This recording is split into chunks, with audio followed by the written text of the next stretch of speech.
guys! Welcome back to my channel. And so for today's video, yan, samahan nyo ako nasubukan tong product na nabili ko sa Shopee. So ayan, ito ay nagkakahalaga ng 260 pesos. So, aabot siya ng 360 dahil nga nung shipping.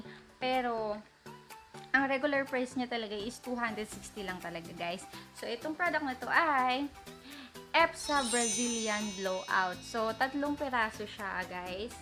So, meron siyang number 1, number 2, and number 3. Itong number 1 is yung shampoo. Clarifying shampoo. So, hindi na rin siya. At, itong namang sumunod is yung keratin treatment. So, ayan. And the third one is after treatment conditioner. So, ayan. So guys, ang unang gagamitin natin, syempre, itong shampoo. Ang nabasa ko doon, kailangan 2 beses gamitin itong shampoo para mas matanggal yung oil sa hair natin at para kumapit talaga itong treatment. So yun guys, ba't ko naisipang magpa-treatment? Kasi nakita ko din to sa friend ko sa Facebook na nag-post siya na gumamit siya ng product na to. And sakto naman din na gusto ko na talagang magpa-Brazilian ng hair kasi nga hindi na ganun ka-healthy yung hair ko kasi 6 months ago pa nung nakapagpa-Brazilian ako na treatment. So, ngayon, medyo hindi na ako satisfied sa hair ko. Eh, sakto nag-post siya and then yun, sobra akong sabi ko agad, minessage ko siya, parang sabi ko, uy, saan mo nabili yan? Ganito, ganyan, paano mo ginagamit? Ang ganda kasi naging result sa hair niya. So, ako naman, eto, sige, tanong na. O, ayan. So, yun guys, sa ngayon, gagamitin ko na siya. So, gusto ko ipakita sa inyo yung hair ko na hindi na talaga siya maganda. So, ito siya. And guys, ipapakita ko na ngayon yung hair ko bago ko siya simulan lagyan ng treatment. So, ito na siya. Hindi naman sobrang pangit sa personal yung hair ko. Medyo malambot din naman siya gawa ng conditioner na ginagamit ko. Pero guys, hindi siya ganun ka talaga as in yung malambot na shiny. So, ganyan siya. Short hair talaga ako, pero ngayon humaba na siya, kaya gusto ko na siyang i-treatment para naman bongga na. So, ayan siya.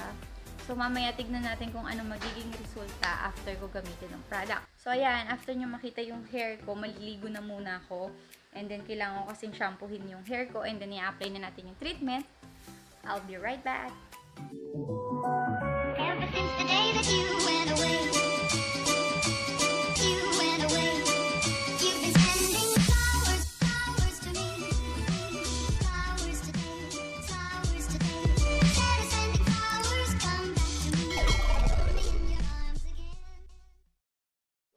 Kakatapos ko lang pong maligo and as you can see, basa pa yung hair ko. Ayan, medyo basa-basa na yung damit ko.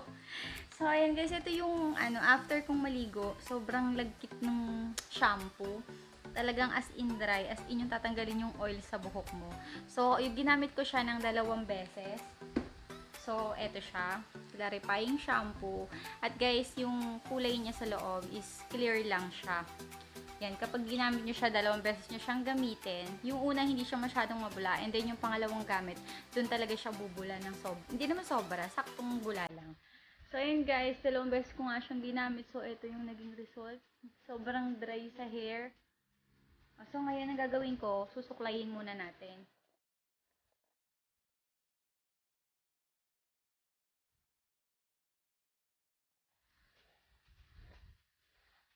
So, ngayon, mag-start na tayo. Isa-section ko na yung hair ko para i-apply ko na yung gamot. So, kailangan natin gumamit ng gloves. So, ito lang yung gagamitin ko guys kasi wala ako yung pang parlor na gloves. So, itong plastic na gloves lang. Pwede na to. Ang importante, hindi madiretso sa kamay nyo yung gamot. So, yan.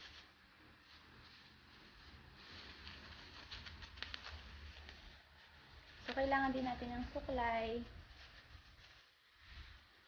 Alright. So, ngayon mag-start na tayong i-apply ang number 2. So, yan. Start na natin gamitin. So, guys, bibigyan ko lang kayo ng tips. Kasi every time na Brazilian blowout ako, mahapdi talaga siya sa mata. So, kailangan mas okay kung tututok tayo sa electric fan para hindi masyadong ma-expose yung mata natin sa hapde nitong gamot. So, ayan, mag-start na tayo. Isi-section ko muna yung hair ko. Ganito ko ng fly.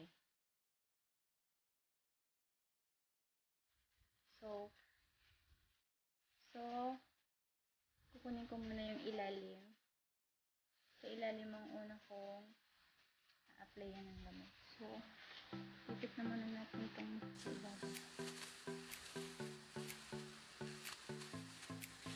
So, yung hair nyo guys, hindi dapat sobrang tuyong-tuyo. Yung sakto lang. Parang katulad ng itong akin.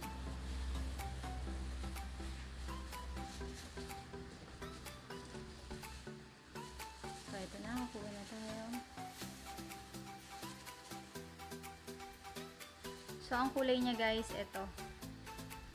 Mabango naman siya. Ito. Color brown.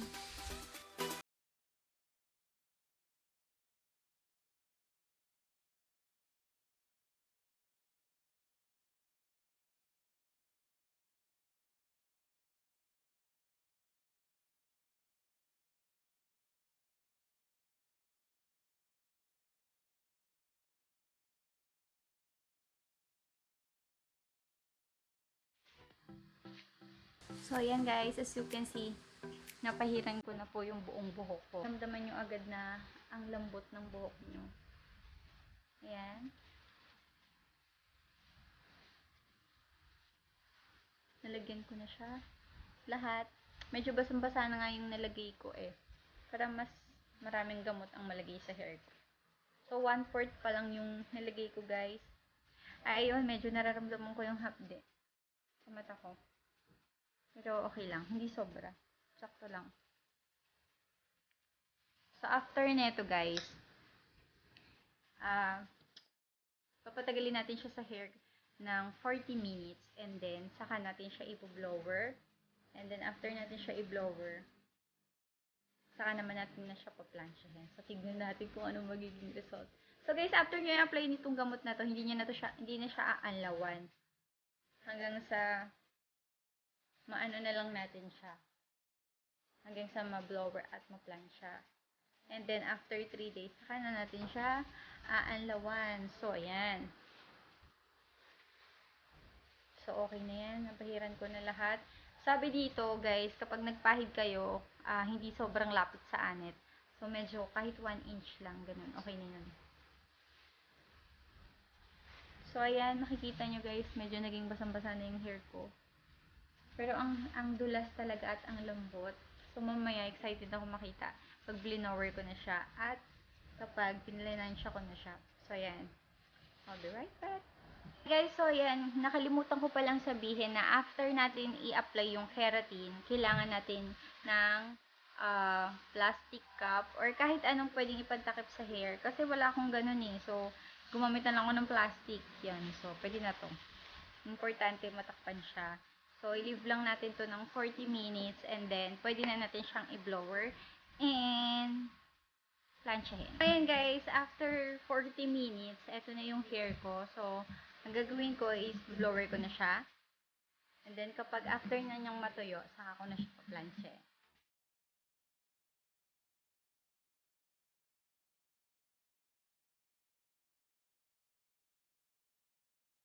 Guys, kakatapos ko lang siyang i-blower. Medyo mahirap siyang i-blower matagal kasi mahirap siyang matuyo.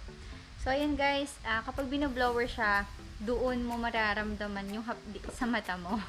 Doon talaga kapag nako-cover yung hair mo pag nadadali sa mata mo, doon mo mararamdaman yung hapdi. At saka sa ilong, masakit sa ilong. Tsaka parang nakatuyo sa lalamunan kapag nasisinghot mo yung amoy ng gamot.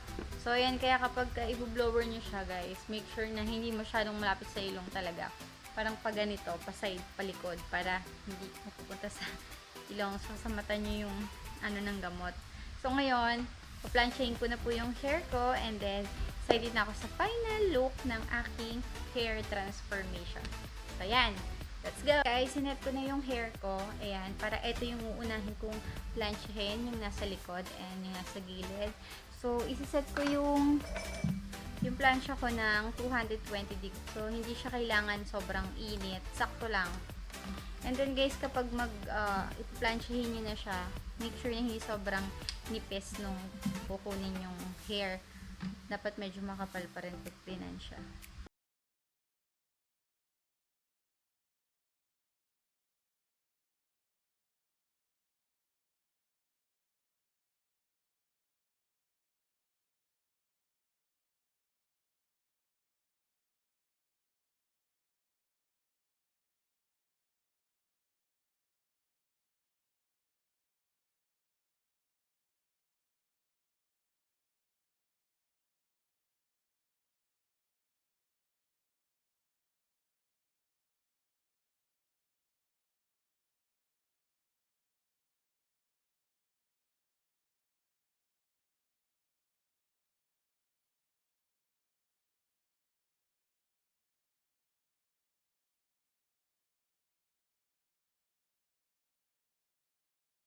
And guys, plinansya ko siya ng 1 hour, 45 minutes, ganun. And blinower ko din siya ng 45 minutes. Ang pinakamatagal gawin guys, yung pag-blower kasi medyo mahirap talaga siyang matuyo. And sobrang hapdi din niya sa mata. Kapag nalalapit yung hair mo sa mata mo, ayan, humahapdi talaga siya. Para kang nilagyan ng, para kang naghihiwa ng sibuyas, ganun. So, ayan guys, sobrang masaya ako sa naging result nitong Brazilian blowout sa hair ko. Ayan, sobrang happy ako sa kinalabasan ng Brazilian blowout from EPSA. Ayan, thank you so much. Ayan, sa mga gusto ding magpa-Brazilian guys, you can do it by yourself. Hindi mo na kailangan pumunta sa parlor na magbayad ng mahal. So, kailangan mo lang is sundin lang talaga yung instruction na nakalagay dito para maging maganda yung result ng hair mo. So, ayan guys, thank you so much for watching. Sana nagustuhan nyo tong video na to. At kung may mga tanong kayo, okay lang yon, ilagay nyo lang po sa comment section at pipilitin ko pong masagot lahat ng katanungan nyo. And don't forget to subscribe, like, and hit the bell button para lagi kayong updated sa lahat ng bago kong videos. Thank you so much guys. See you in my next video. Thanks for watching. Don't forget to subscribe.